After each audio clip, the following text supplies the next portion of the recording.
सुमन और कामिनी नाम की दो लड़कियां रहती थीं। दोनों ही बहुत अच्छी दोस्त थी। अब दोनों थी तो दोस्त, पर एक दूसरे से बिल्कुल अलग।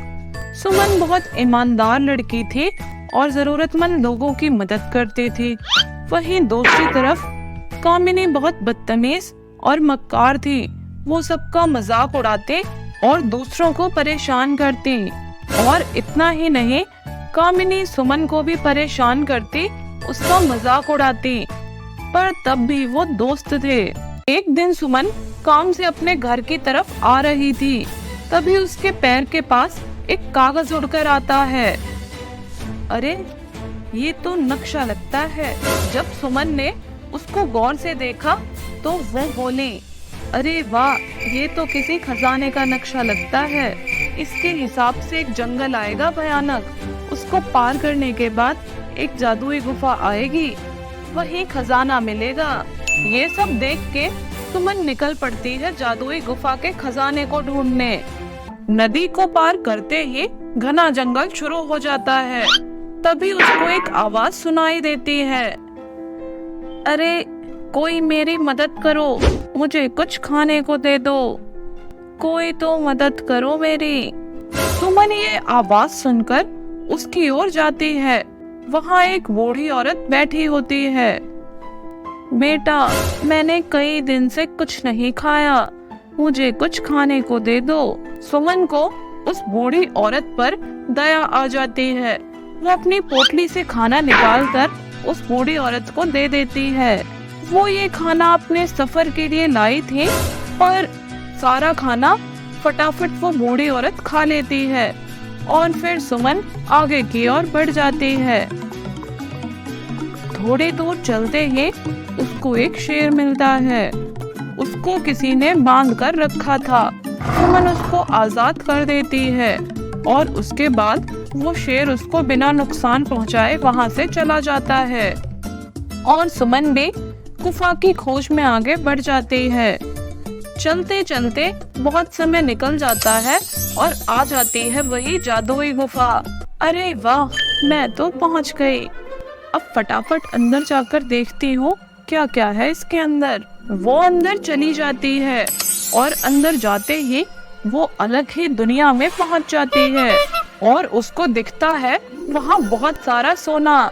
उसके बाद वो वहाँ से एक बड़ा सा सोने का बक्सा भरती है और अपने घर ले आती है और उसको सोना लाते हुए देख लेती है कामिनी। अरे सुमन, तू इतना सोना कहाँ से लेकर आ रही है? मुझे भी बताना, कहाँ मिला तुझे ये? सुमन कामिनी को सब बता देती है और वो नक्शा भी दे देती है उसको। हाँ, बेवकूफ लड़की है ये। अब मैं सारा सोना ले आऊंगी और इसको कुछ भी नहीं मिलेगा वहाँ पर। और कामिनी भी निकल पड़ी उस जादुई गुफा के खजाने को लेने। वो जंगल में जाती है। उसको भी पहले जैसी ही एक बूढ़ी औरत की आवाज आती है, अरे बेटा, मुझे कुछ खाने को दे दे, मैंने कई दिन से कुछ नहीं खाया है। हाँ, तूने नहीं खाया तो मैं क्या करूँ इसमें? मुझे अभी बहुत आगे जाना है। अगर मैं तुझे खाना दे दूंगी तो मैं क्या खाऊंगी? मुझ पर कुछ नहीं है देने को। बेटा, थोड़ा सा तो दे दे। मेरा रास्ता छोड़ो और बैठी रहो यहीं पर। किसी और को पकड़ो, मुझे जाना है जल्दी। और ऐसा बोलकर कामिनी वहाँ से आगे बढ़ जाती है। आगे बढ़ते ही उसको एक शेर दिखता है जो कि मदद मांग रहा था। मैं नहीं करूँगी, कहीं इसको आजाद करते ही इसने मुझे खा लिया तो मेरे प्यारे खजाने का क्या होगा? वो शेर की मदद नहीं करती और उसको उसी हालत में छोड़कर आगे बढ़ जाती है और पहुंच जाती है जादुई गुफा के पास। अरे वाह, मैं तो पहुंच गई इतनी आसानी से। कितना आसान था यहाँ तक आना। वो अंदर जाती है और अंदर जाते ही उसके सामने दो डरावनी चुड़ैल आ जाती हैं। अरे, आ गई तो हम तुझे छोड़ेंगे नहीं। तेरी हिम्मत कैसे हुई मेरी गुफा तक आने की? तू तो बहुत लालची है। जो रास्ते में बूढ़ी औरत मिली थी वो मैं ही थी। हाँ, और जिस शेर को तू घायल छोड़कर आई थी वो मैं थी। तूने हम दोनों में से किसी की मदद नहीं करी। अब तू बचेगी नहीं यहाँ से, जिंदा नहीं लौटेगी। अरे अरे मुझे माफ कर दो, मैं तो बस आपकी मदद करने ही वाली थी। यहाँ से वापस लौटकर हमें बेवकूफ समझा है क्या तूने? तभी वो चुड़ैल अपनी छड़ी उठाती है और जादू से उस पर अटैक कर देती है और कामिनी वहीं उस जादुई गुफा में मर जाती है।